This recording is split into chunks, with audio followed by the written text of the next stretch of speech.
Hey there, Vanagon addicts. This is Ken Wilford here at VanAgain. Hope you guys are having a great day. I'm trying to have a great day, actually succeeding pretty well. I just wanted to say thanks to all you folks. Sorry about last week. We were, like I said, test driving a van and taking care of some stuff last week. My daughter and her boyfriend wanted to go do some stuff and things, and we also had to test drive a van. So we were doing that last week and had a great time in Cape May. If you're down in the Cape May area, I would recommend you going to the Cape May Point, which is where the lighthouse is. Well, actually, there's the part where the lighthouse is, and then there's another part at the point called Sunset Beach. That is another great place to stop if you're in the area. Both of them places I highly recommend. Going to downtown Cape May, I kind of would say avoid right now because we went down there trying to find a place to park. There was no place to park a Vanagon, which is not a very big vehicle. We drove around. Once we got down to the point area in Cape May, it was actually like very light on people. There was a grill down there where you can go eat your normal kind of like South Jersey run-of-the-mill stuff like cheese steaks and all that kind of stuff, and that was all great. And then we went over to the lighthouse and we hung out there for a while. We had a good time, and the beach over there is like so empty. I mean, it's an awesome beach. It's humongous. It is beautiful. You sit out there, you look out, there's dolphins, they're jumping through the air and things, and people are out there that go to downtown Cape May where apparently you can't see any of this stuff. And they get a ticket, they get on this little big, ginormous looking speedboat looking thing. And they go out there and they spend probably $30 a person. They go out there just to see the dolphins, right? I'm sitting on the beach in a chair for free, and I got some binoculars. Even without the binoculars, you can see the dolphins out there jumping around and doing cool stuff. So definitely the better deal. Sorry, boat people. But I'm just telling you guys. So if you get down to New Jersey, Cape May, there's also an RV park I would recommend down there called Travel Depot, which is within biking distance of Cape May, the point, and also the downtown area, the Washington, what they call the Washington Mall, which is just like a strip mall with a whole bunch of little shops. And it used to be a street. They closed it off. You can walk. That's how I would say if you're going to go to downtown Cape May, stay at the Travel Depot Park. I've actually seen Vanagons there. I've parked Vanagon campers there. And then you can bike ride down to downtown Cape May. You'll always have a place to park then because there's always plenty of places to chain up your bike. If you drive a car, you're going to be driving around and around looking for a parking spot. Then you're going to see one. You're going to be all excited. Yay, I'm special. And then right when you're fixing to get in it, this Jeep is going to go right in front of you. That didn't happen. That wasn't. I'm not talking about myself. Yes, I am. Damn it. Jeeps. All right, so glad you guys are with us today. One of the Jeep owners just left. That's fine. So we have a few things to talk about today. First of all, shout out to Billy Shepard. Good to have you with us today. Steve, this guy named Steve today might be with us today. I don't know. He's running around trying to get his van fixed and back on the road, so I can forgive him if he's not here. That's fine. But we've been trying to help him out. Now, I wanted to kind of talk about Steve for a minute. He's got a Facebook page. I'm going to do the screen share thingamadoodler. And then we're going to go to Steve's page. If you get a chance, check out. You just put in Steve Today. It's spelled like today, except without the A, it's an E. And if you see this picture of random dudes riding motorcycles or this guy who's wearing a Where the Wild Things Are t-shirt on and people are looking at it, that's his right website. And if you go there, you'll see this hysterical video he did of like today when he got some parts from us.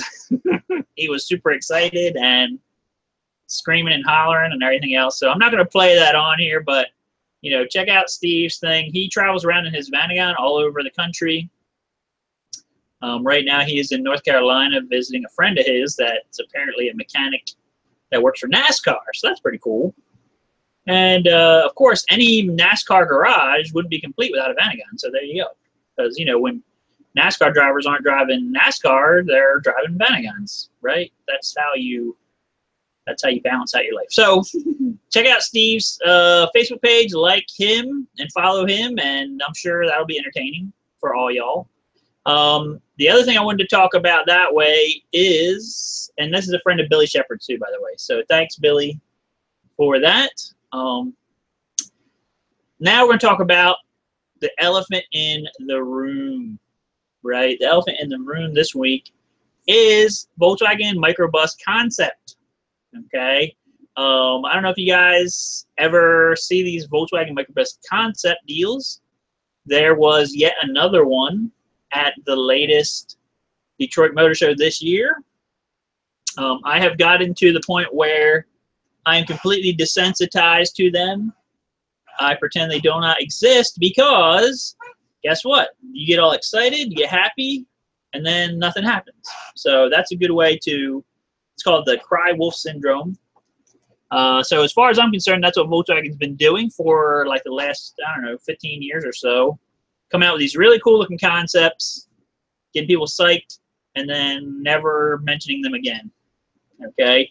However, the latest concept, which is called the ID Buzz, okay, was actually seen in the wild. So if you go to a website called Jalopnik, which if you haven't ever been there, you're missing out. And this guy, Jason Torchinsky, he is definitely a VW fanatic. He reports that not only was this ID Buzz in the Detroit Motor Show, which means nothing in the grand scheme of things, it was also seen in IRL, which, as all of you internet super people know, means in real life. So here it is in real life in California at a beach. I'm assuming that means that it's actually semi-close to being a car that exists in the world. You know, a lot of these concepts, I don't know if you guys know this or not, but a lot of these concept vehicles, like they would basically take another vehicle like a Golf or something, cut it away, make the concept thing over it like a fiberglass shell or something like that, and that would be great for the auto show. And then when they, like 10 minutes later, they crush it and it's all over. Okay, so, you know, this is what a normal concept vehicle is like. This particular concept vehicle being in California on the beach makes you feel like, hey, it's actually a real car that's being driven. Therefore, maybe they're actually going to make it. And there's some cool stuff on this page, too, about this company called Z Electric. You can watch a video here about this cool dude that's driving like a split window bus, 21 window that's electric powered. But there's also a nice article on here as well about this whole microbus debacle. Okay, this is why we stopped caring about this 10 years ago. Okay, on Jalopnik, he talks about this, that this particular car here, which is the ID Buzz, is actually the 5th concept that's been out in the last probably 15 years. Do you guys remember this one? Because I do. This was the first one. We all got excited. We all said, oh, we'd definitely buy it and all this other stuff. And guess what happened to it? Nothing. Okay, vaporware on this one. I actually have a Matchbox thing on the wall behind me of this particular concept because it was going to super happen. And then it just faded out. My kids even had a Barbie one, right? They came out to that point, a Barbie one, right? That never came in real life. Okay, so that was the first one we got all excited about. Then this one, not really that excited because it looks dumb. And then this one, even more stupid. And this one, yeah, whatever. But this one, okay, it's just like in the Search for the Holy Grail, right? We built the first one, it fell over, sank into the swamp. We built the second one, it burned over, fell over, sank into the swamp. We built the third one, it burnt down, then fell over, sank into the swamp. But the 5th one stayed up. Okay, so there you go. So take a look at this other article on Jalopnik as well about this new one. I mean, he's talking about all these different styling cues. It is going to be all electric, which technically means it could possibly even be rear engine as well. It's called the ID Buzz versus the Bud E, which I think ID Buzz sounds better, and it's more like cab forward design and everything.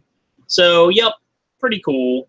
So take a look at that, guys, when you get a chance. I got excited about it, so I figured maybe you guys would be slightly excited about it. I don't know. All right, let me click on to get out of here, get out of sharing. No, get out of sharing. Why? Okay, we're back. I think, right? You guys can see me again? Okay. So, as you have heard me rant about all that, are there any comments on that? What do you guys think about this new concept vehicle that Volkswagen is possibly making for reals? The only thing that Jalopnik says might hold up the show is if Volkswagen insists on doing autonomous vehicle. I mean, that could hold it up for a while. So they're hoping that they will not insist on doing the autonomous. They will just make it regular. And then eventually, if the whole autonomous thing pans out, it'll be autonomous. But autonomous stuff sounds cool. It's probably 10 years away, just to be realistic, for mainstream acceptance and whatnot. And I'll be an old dude by then, and I will definitely want my nanny bot to drive me around. So I can go get my old people diapers. Okay, I'm not even joking about that. So there you go. All right, what's anything on there? Billy says that Steve today is driving, but he's listening. Okay, cool. Yeah, he had to get some hardware for his cylinder heads he's doing. He was telling me the other night he watched my cylinder head video like over and over and over again until like 4 o'clock in the morning. So I don't know if he was trying to like brainwash himself into becoming a Vanagon fanatic or what he was doing, but it definitely worked, whatever it was. So Matt Steele says, hi. Hey, there's Matt, man. I got to get Matt on here to do an interview about transmissions and how they work and all that good stuff. Because, like, I'm not even that good at transmissions, about how it actually works. People call me about it, like, how does this do the things of the stuff? I'm like, I have no idea. I just send it to Matt, he fixes it, and I put it in. And that's pretty much all I know about transmissions. One day I will learn about them. And then I'll be super dangerous. I'll still probably send stuff to Matt to get fixed. All right. Any other comments? So nobody has any comments on the new microbus van deal things? Would you guys buy one? I like it. All right. Leah says she likes it. She was getting excited. Of course, she drives a new Beetle. So how ironic for her to go from a new Beetle to a new microbus. But I just want to go on record to say I was the first one to see it. Oh, okay. I saw it on Facebook and sent it to you. Oh, okay. She saw. Yeah, I mean, like I said, I probably saw it, but I was like, who cares about this fake car that doesn't exist in real life? And, you know, because there's guys so jaded. We're so, you know, we're so over their whole hype machine, right? We're waiting for the real thing to happen before we believe the hype. All right, so I got a couple products here you guys may or may not need. I don't know what you need. Do you need something? Maybe you don't, maybe you don't.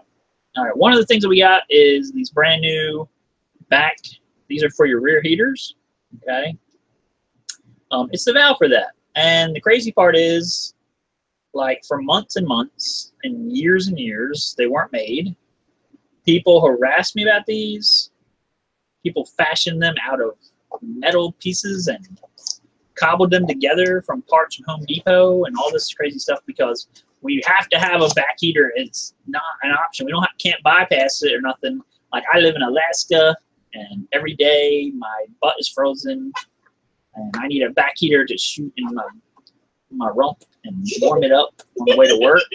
I don't know. These are things people are saying. If you can't get something in the van world, everybody needs it. As soon as you can get it, which, look, it's right here. It's in this box. I have 2 of them on my shelf. They've been sitting there for months. No one ever has needed it. They don't call me about it.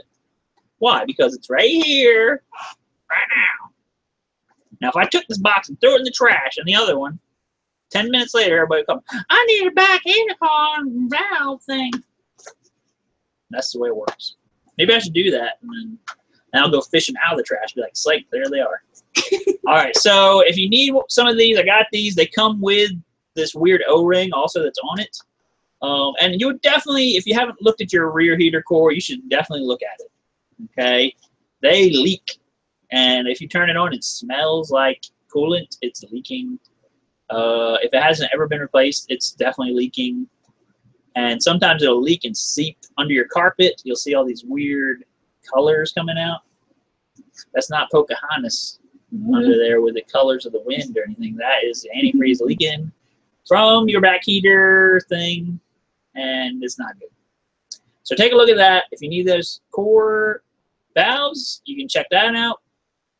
A mod I've been doing recently is putting in a shutoff valve in the front heater.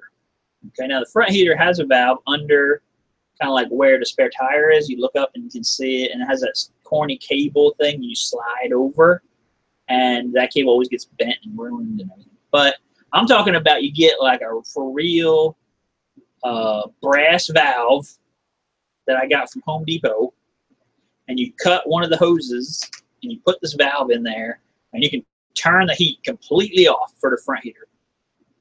And the awesome part about it is, you know, in the early vans at least, like the 84, 85, it's like the heat never fully shuts off. And you're driving down the road, like today, here in New Jersey, it says the heat index is like 104 degrees. Okay? And it feels like it out there. It's super humid. And if you have this valve, you can turn the heat off completely. Like, if you don't have it, it's like a presence in the van with you. You're driving, you're trying to have a good time, and then the entire time your like right leg is like sweating, it's on fire. It feels like you're being tortured by Nazis so they can find out your secret treasure location. And that's exactly what's happening, because, you know, the whole German Nazi thing. But, you know, and your treasure is all your money you're spending on the van. So, you know, it's like not comfortable. And then if your air conditioning actually works, it's like freezing your neck and your leg is burning and this heat is trying to blow into your face while you're driving. It's not fun. So if you can get that, put that valve in there.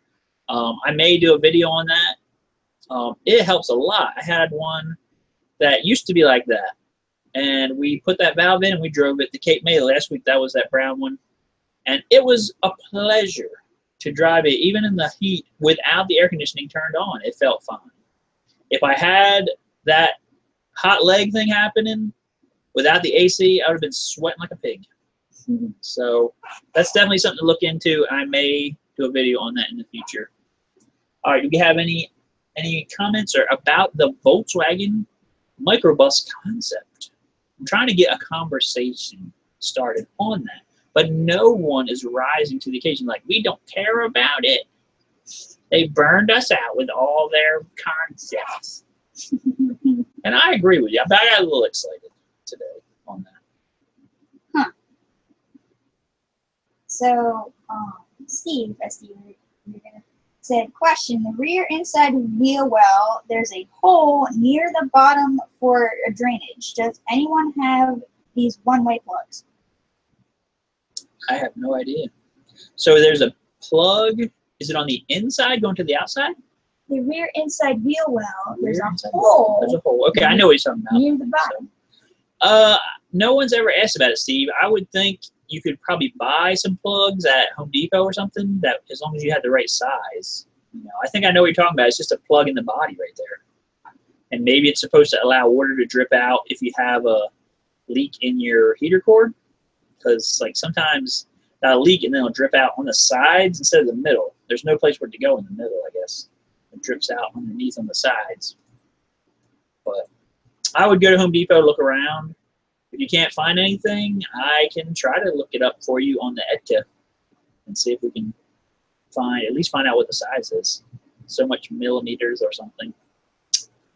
Do we have any other discussions? Billy says, can I put that valve in the engine bay off the hose on the passenger side head? I'm not sure on that. Maybe. I usually put it under the front, like the valence thing. Let me show you. I got one sitting here. like this right here. This is this front kick panel thing in the front. And usually you can put it, like the one hose comes up behind this. So you can put it like right in this area, and the handle kind of sticks out just a little tiny bit from the edge. So you can see it. And then if you need to, you know, turn the handle, you just kind of either push this forward a little bit, turn the handle, and push it back. Okay. I mean, to me, that's kind of cool because it's inside the car. If you're like going somewhere, you can get your wife or somebody to flip that if you need heat all of a sudden. In the back is probably fine, but that would probably work. You're going to cut off your heat from your back heater too, probably though. Okay, so here is a pipe. This is, we have these in stock, of course. This is for the 2.1 Vanagon only. And what I'm going to talk to you guys about with this pipe right here, if you have a 2.1 Vanagon, this part here that has a flange on it goes to the water pump. Then it goes around past the valve cover area. And then there is the secret hidden part, this part right here. It goes up, okay, and this part goes to the thermostat housing. Then this little part here, okay, that you guys are seeing real close, goes through the firewall. So if you're looking from the inside of the car, or from the inside of the engine bay, you do not see it. It's hidden. But what happens is this little part sticks through the firewall on the backside. There's a heater hose that goes on it. Okay, that's all great. But what happens is right around where this goes onto this pipe right here, it rusts out. Okay, so I'm just encouraging you to, if you have a 2.1, take a look at this pipe and look right here around where it's welded onto the big pipe and make sure it's not all bubbling right there. Or if you just barely touch it, this whole thing goes and snaps off. Because that would be no fun. And that happens a lot. So when these come in, these pipes rust from the inside out. Usually they're okay. This side goes to the water pump too, or to the water bottle. That side's usually okay. Sometimes you'll have some rust bubbles like along here. You have to look at that and kind of judge that for yourself. But most of the time, this back edge that's behind the firewall goes through that little piece of tin right there.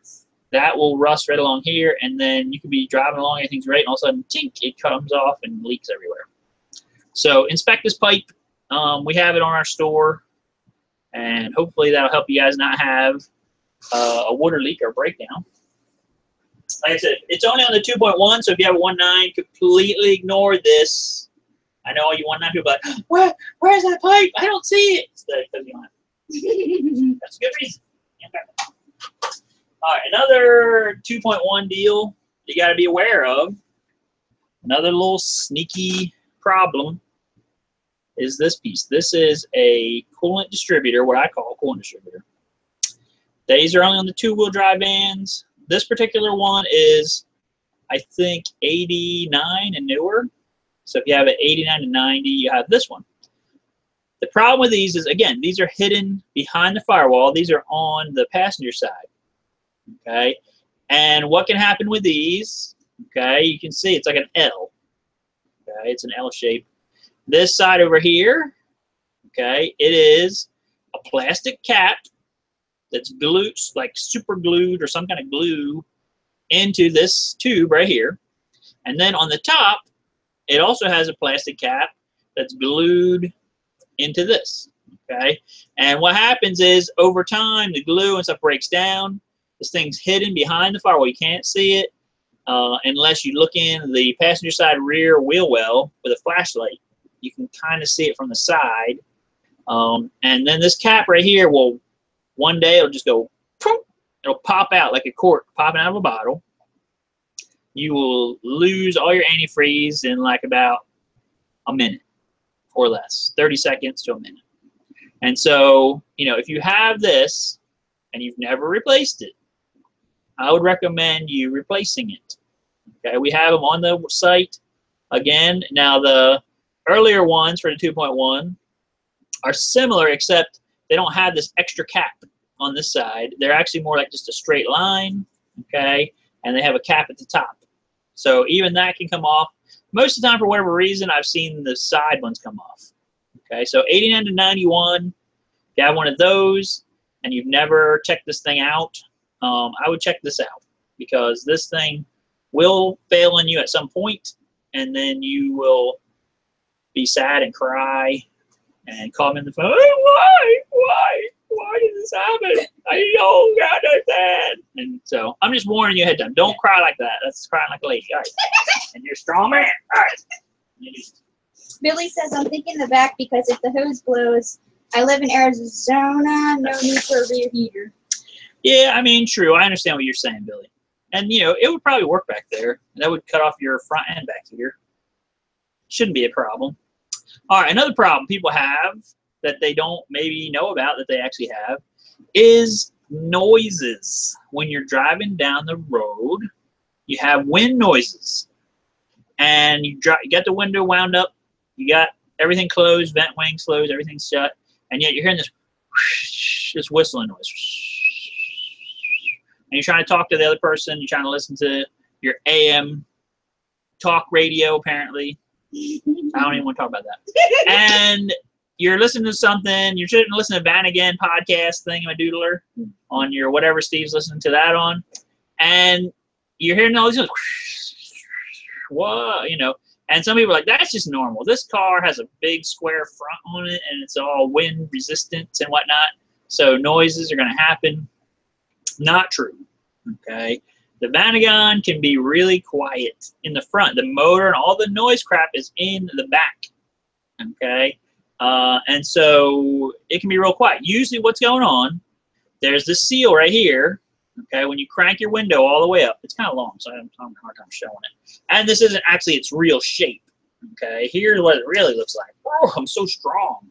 Oh, this is made out of tempered steel. No. It does have metal in it, but so this is what it really looks like. This is basically the top of your driver or passenger window that winds up and down, and the back side. Okay, and how the seal is made inside here, you can kind of see the cross section, maybe. It's kind of dark. It's kind of dark, but trust me on this. All right, so there's these two felt fingers right here that grabs the top of the window, and that seals it across the top. And it seals it all down the back. Okay? And what happens is, over time, this seal dries out. Okay? You'll see it starts all cracking up and stuff, especially out in Arizona where Billy Shepherd lives. Of course, it's all super dry out there. And also, then one of these felt pieces will just fall out. And once that happens, you'll get all kinds of wind noise from your window. It'll be super noisy going down the road. If you replace the seal, we have these on the site as well, of course, that will make it quiet again. And it's actually kind of easy to replace the seal. You pull the old one out, you actually set this new one right next to it and cut it. I don't know why they don't pre-cut it to the exact right length, but they usually give you a couple, like, this much extra for reasons, I guess. And so you cut it and put it in, and it fixes it. You can do it in like 5 minutes per side. It's done. And then it's quiet again. You can listen to your AM sports talk 1050 radio things, as long as you got the never mind. And so, you know, I would definitely look at this. Okay, take a look at it, run your finger in it. If it feels like there's nothing in there, like you can stick your finger in here and it feels like it's just empty channel, it's not supposed to be that way. You should feel this silky smooth two felt finger deals in there. That's what's supposed to be in there. You kind of see on that angle. See that? See that, like two little fingers I push up and they're moving up? That's how it's supposed to be. If that's not like that, it's trash and you need a new one, and there it is. Okay, so that's that. We got, then these are for the lower edge, okay, of the window as well. We have them. And again, the inner ones are usually fine. The outer ones get all dried out. They crack all up. And you're saying, I don't care about that. It's just that seal. But what happens is when it gets all dried and cracked up, water starts getting down your door. And it's supposed to happen. You're supposed to get a little bit of water down in the door. You have like a vapor barrier on the inside to prevent that from hurting things. But if you get a lot of water down in the door, it can cause problems with either rusting. It can cause problems with, if you have power windows, it'll seize up your motors and stuff. So again, these lower scraper seals, what they call them, they need to be in nice condition. Here's this one. It's brand new, of course, but it's got this felt, again, this nice silky smooth felt action. It needs that. And then it needs to have on this side not to be all cracked up and dried up and rotten and everything. Okay, so and these seals that we have are what they call California look ones, where you're basically doing away with the chrome trim. On the front windows, there's some chrome trim on there that it's hard to get the seals for that. They're more expensive. They're hard to get. I would recommend eliminating them completely.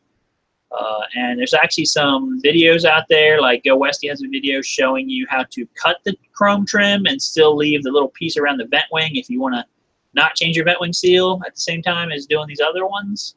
That's a thing to do. Or you can just change out the vent wing seal too, and now the whole front window is updated to the newer version that they did from 1988 and newer. Okay, so just some recommendations on some of those seals. Do you have any more questions? Billy says that his are junk and they're on the list for the build. Okay, I figured that because Arizona is hard on stuff. Now, Billy, this is something just for you. Check this out. All right, look at this. Now, I know Billy knows what this is. This is for your fuel pump under the car. I got this for Billy, actually. One of these is for him. But I got another one. So if anybody else wants one, I'm going to put them on the website. They're actually made out of stainless steel. It's got stainless steel bands right here, stainless steel bolts. Got this, of course, rubber thing. That's not stainless steel, but everything else is stainless steel in this. Okay, and this is what mounts your fuel pump under the van for the gas vans, and just keeps it from vibrating, making noises, and being all weird and stuff. So sometimes the old ones, well, the old ones were just regular steel. They weren't even painted or anything. They're all rusty and gross and stuff. So we got some of them. Like I said, I got one for Billy, and I got one extra one because I always do that. Another weird item that people probably never will ever want is some of these blocks. I actually have a set of these. I got them from a supplier in Germany. One of them looks like new old stock, and the other one looks like a brand new one that somebody just made. They both say have Volkswagen part numbers on them and say Austria and everything. So I'm assuming, one of them's new old stock and the other one is been made from the same molds, because it definitely looks new. I mean, this one looks new, but it's been sitting somewhere on a shelf. This one looks new, and it's like brand new and just got made like 10 minutes ago. Okay, so we got these if anybody needs them. I've never sold them before until a customer from Costa Rica got in touch with me a few weeks ago, and he was rebuilding his whole front suspension on his Syncro. That's what this is for, a Syncro. And he was like, those two spacers for the front sway bar were completely disintegrated. I mean, they're just made out of aluminum. And if you get a lot of salt and things, I guess Costa Rica is very humid climate.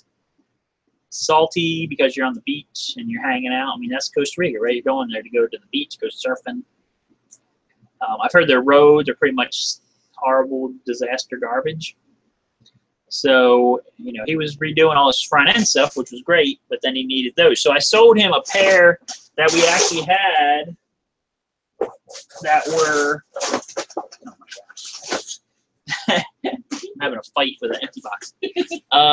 They were from a used van that we had been parting out for like 10 years. This one Syncro Vanagon that we have here that I've been parting out for 10 years. And you say, why have you been parting out for 10 years? Because every time I get ready to junk it, someone calls me and says, I need this part off of it. And I'm like, oh, I still have that. Yeah, take. This thing is like the gift that keeps on giving. Just you keep getting more parts up. All right, anybody have any more? Billy said, "Bill me, send it today." Okay, so Billy wants that. I knew he'd be excited about that. I got that for him, and finally it showed up. It was taking forever.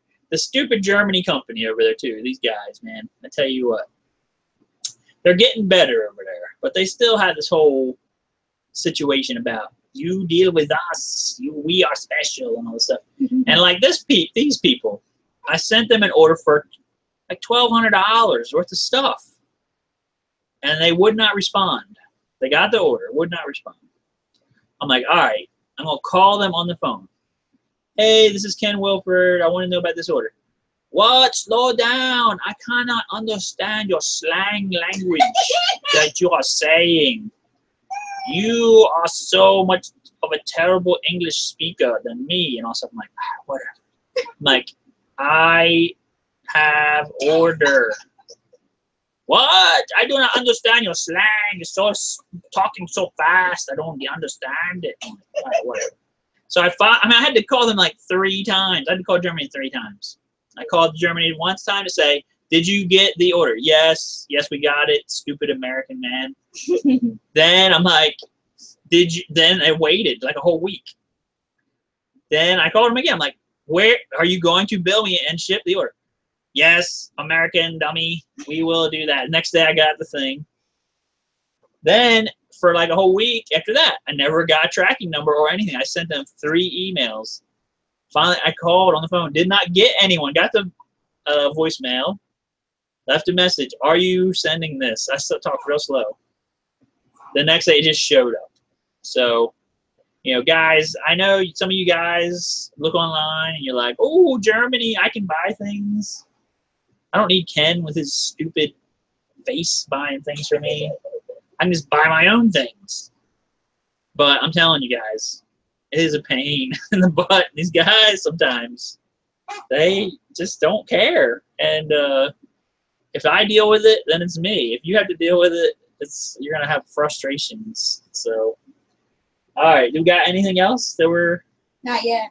All right. Nothing else. So nobody cares about the Volkswagen concept vehicles. They can take them. They can leave it. They can, if it comes out, they're going to be like, whatever. We don't care about that. I understand. You know, like I said, I've been jaded by it. I have been at the point where I didn't care either. So I understand your frustrations on that. We did have a guy. So I guess I'll give you a real fast update about my father. We had a really nice guy 2 weeks ago when I talked to you guys about this. We did our live stream. I really wasn't like trying to get sympathy. You know what I'm saying? Like, I'm not doing this to make you guys have, like, you know, bleeding hearts and all that kind of stuff. I just want to let you guys know, like, sometimes it can be a little bit hard to get me on the phone or whatever. I have to deal with these things about my dad. And so we had a guy at that time give us a $60 donation just because he's like, you know, I understand this thing about your dad. I want to help you out with the live streams and all that stuff. And so we definitely appreciate that. I'm trying to go back and find it real quick so I can thank him on the stream here, because we try to do that. But, you know, guys, the dad was, you know, he's still having problems. I actually just mentioned it in case some of you guys are Christians and you want to pray for him. You know, we definitely appreciate anything like that. He was on the show about a month ago. Seemed like he was doing some better, and then he kind of took a turn for the worse again. And it's just been hard because he's kind of up and down. On Wednesday, he fell down trying to get into his house, and I wasn't here. I had to call one of the neighbors to come and help pick him up and get him into the house, and that kind of stuff. So, you know, it's real stressful for me I live right across the street. Some mornings I have to go over there first thing and get him out of bed and all that kind of stuff. And, you know, it's just difficult to deal with it sometimes. But we're dealing with it. And like I said, if you don't get me on the phone, I mean, I could be walking him down the street because he's supposed to walk for like 10 minutes now, and trying to get his strength back on his one side. I mean, this is a person that just 2 years ago could work 12-hour days, 14-hour days, not even phase him whatsoever. I mean, he's 76, so 74, he was doing that. I remember one night, not that long ago, they were going to Florida to see my sister, and they have rental units. The night before, they had to get this rental unit ready to rent before they left on their vacation. So him and my mom were there the entire night until about 6 o'clock in the morning. Did not sleep They just worked all night getting this place ready. They got it ready, and then at 6 o'clock, they went to get ready to go on the plane to go to Florida to see my sister. And a friend of mine took him to the airport, and he said, I don't know what was going on. Your dad just seemed like he was so cranky, and he's never like that. I'm like, yeah, because he did not sleep the entire night. They worked all night long. And, you know, that's just the way they are. They've always been able to do that. They've always been able to, you know, go. And now instead he's having to sit there and not do anything, just kind of rest and try to get better. So if you can think about my dad, that's Ken Wilford Sr. We would definitely appreciate any prayers or anything going that way, because I'm hoping that one day he's going to get feeling better, okay, and be able to be back. Like I said, over the years, he's helped us out a lot here at the shop. He's actually worked on a lot of people's vans that were here doing welding and different things for me. And he's, you know, my best friend. Besides my wife, he's like my best friend. So I definitely want him to get better so he can be back and be doing stuff with us again. All right, guys. So that's an update on my dad. And again, I appreciate everybody who, you know, has donated and things over, you know, time to us here. We definitely appreciate that, guys, as well. All right. Do you got any other discussions?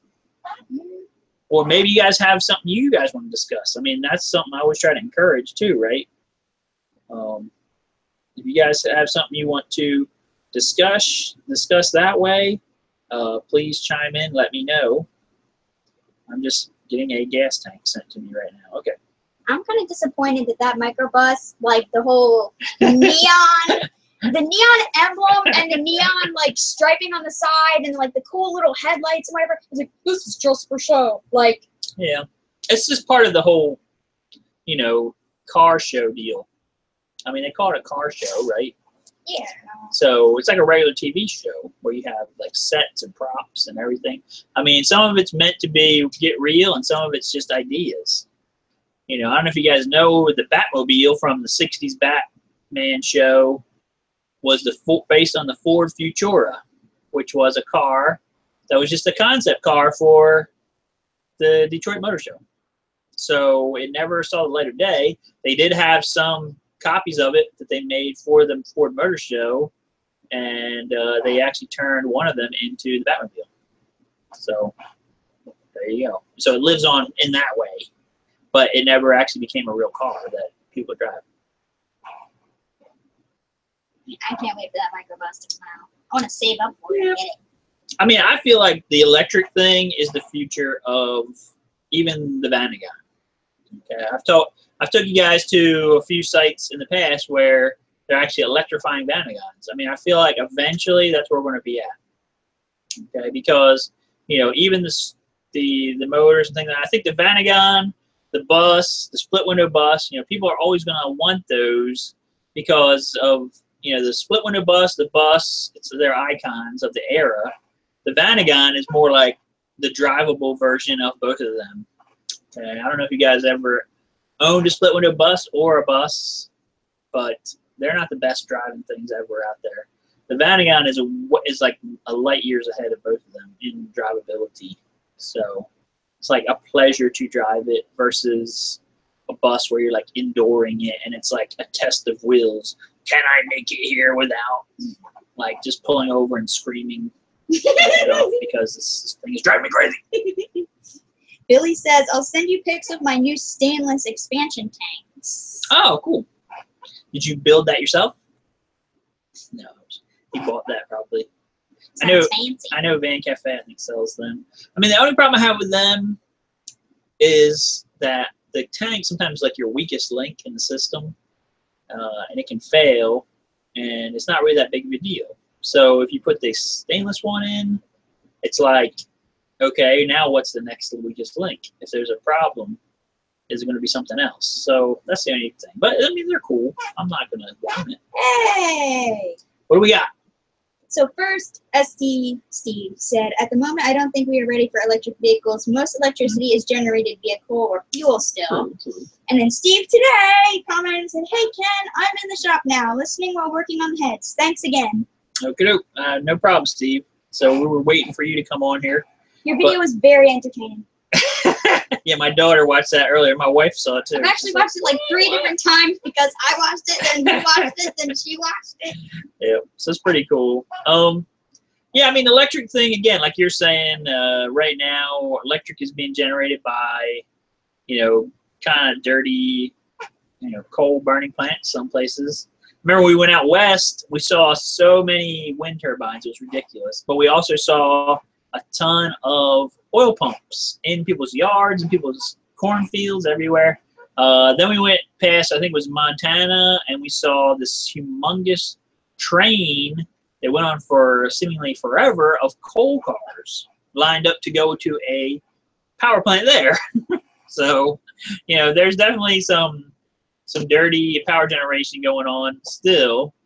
But we are transitioning, so I would say probably in 10 years when it's close to being ready for reals, most of your power is going to come from these other energy sources. Even if we switch to, some more nicer nuclear plants, maybe that would be a thing. But I have mixed feelings on nuclear plants. All right. Billy says no Ben T. Synchro. No what? No Ben T. No Ben T. Synchro. Okie doke. I don't know what that means. I will leave that to you, Billy, to explain that later. All right, I'm trying to think of anything else we want to talk about today. I mean, it's getting up there. It's like 5:47 here, so like I said, always come hoping you guys will have some thoughts you want to share.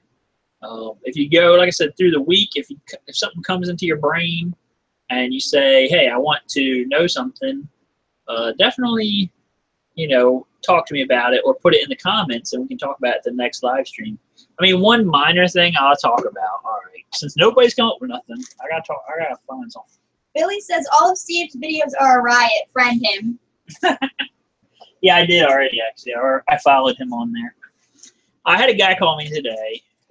Now, he ordered the 03212 Distributor Cap, which is the one that they use. You can use on any Vanagon distributor. It has the pins in the top. Okay, but the picture on the website is a picture of this. Okay, and you can see it's got this black cover on here. It's so 80s. It's like this is the Knight Rider cap apparently, and the other cap is just a normal Camaro. I don't know. So here's what the deal is. They had this cap, 03214, which was used, I think, 88 and newer, called for it. There was a VIN split and everything, and maybe even in 91 there was another VIN split where there was another slightly different cap that they wanted you to use. Here's the real for reals deal. Okay, the 03212 cap will work on any Vanagon as long as you have the plug wires that'll snap onto these little pins down in here. Okay, so it'll work on anything. If you want to have an air-cooled Vanagon, you put this on, put the 03212 cap on, you can do that.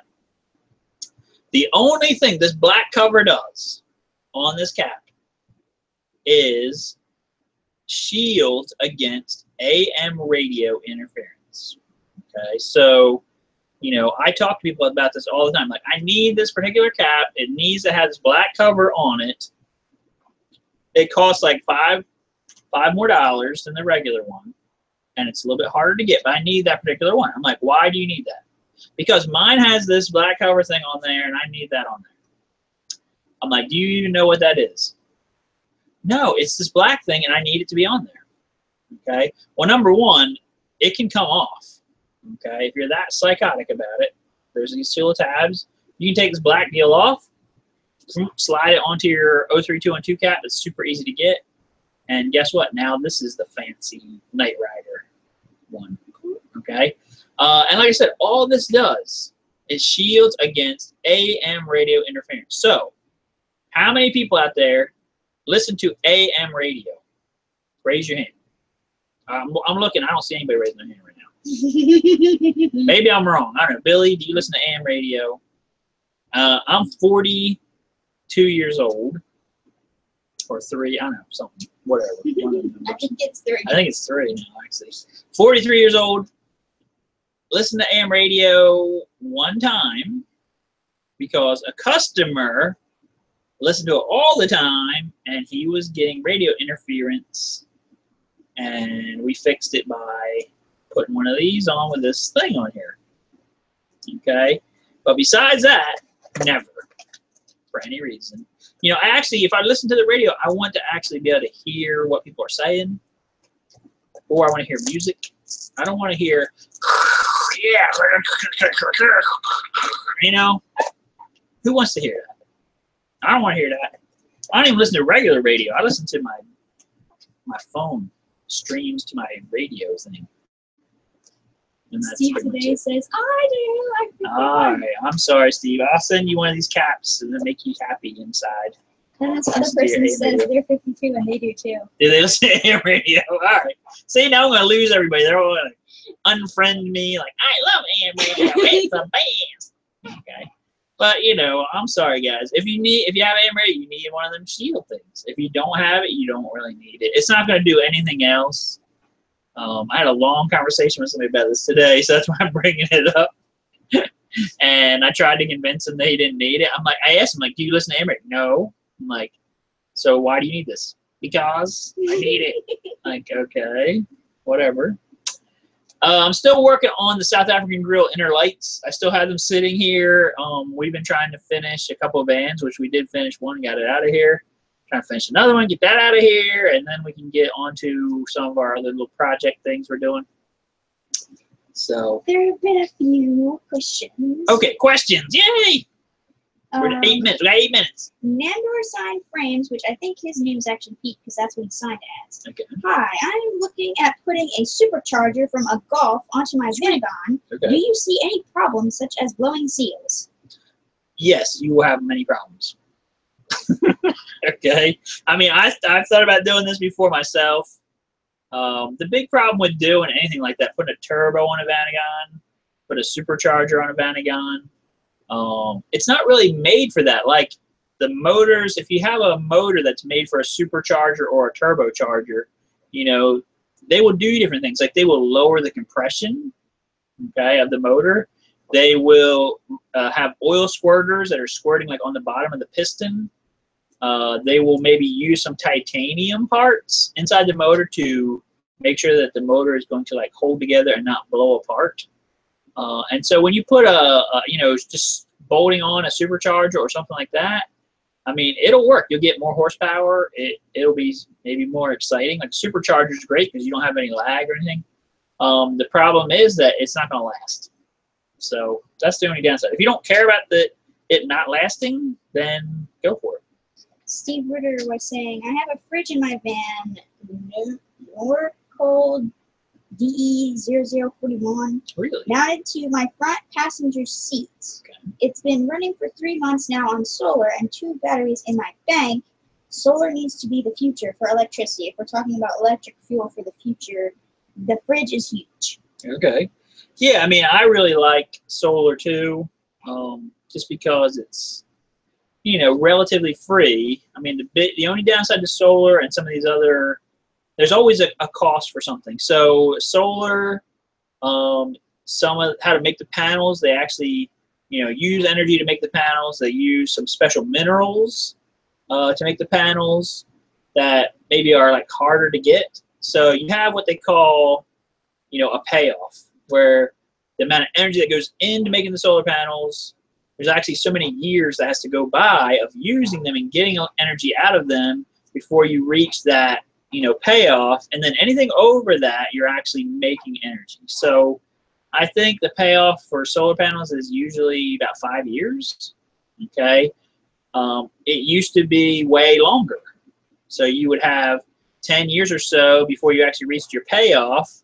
And then your solar panels back then didn't even last much longer than 10 years. So it's kind of like just a break-even situation. I mean, now the solar panels are rated for 20 to 30 years, and I think their payoff is way lower. So, you know, but there's always stuff to think about that way. I know a lot of the electric cars, one of the big problems is the batteries and the lithium, okay? And there's only a few places on Earth that actually have lithium mines that you can consistently get lithium out of. one of the places in Australia. And so, you know, they're having people invest a ton of money into this mine in Australia, but it's a big bottleneck for the electric car industry getting enough lithium to actually make their fancy batteries they need.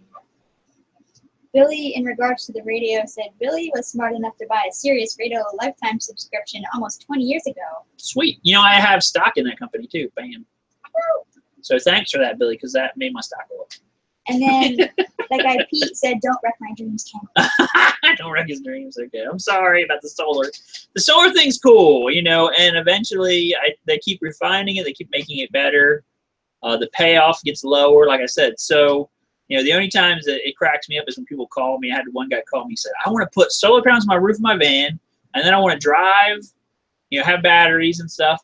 And I want, as I'm driving down the road, the solar panels are charging my van, and I just never have to stop for gas. I never have to stop for anything."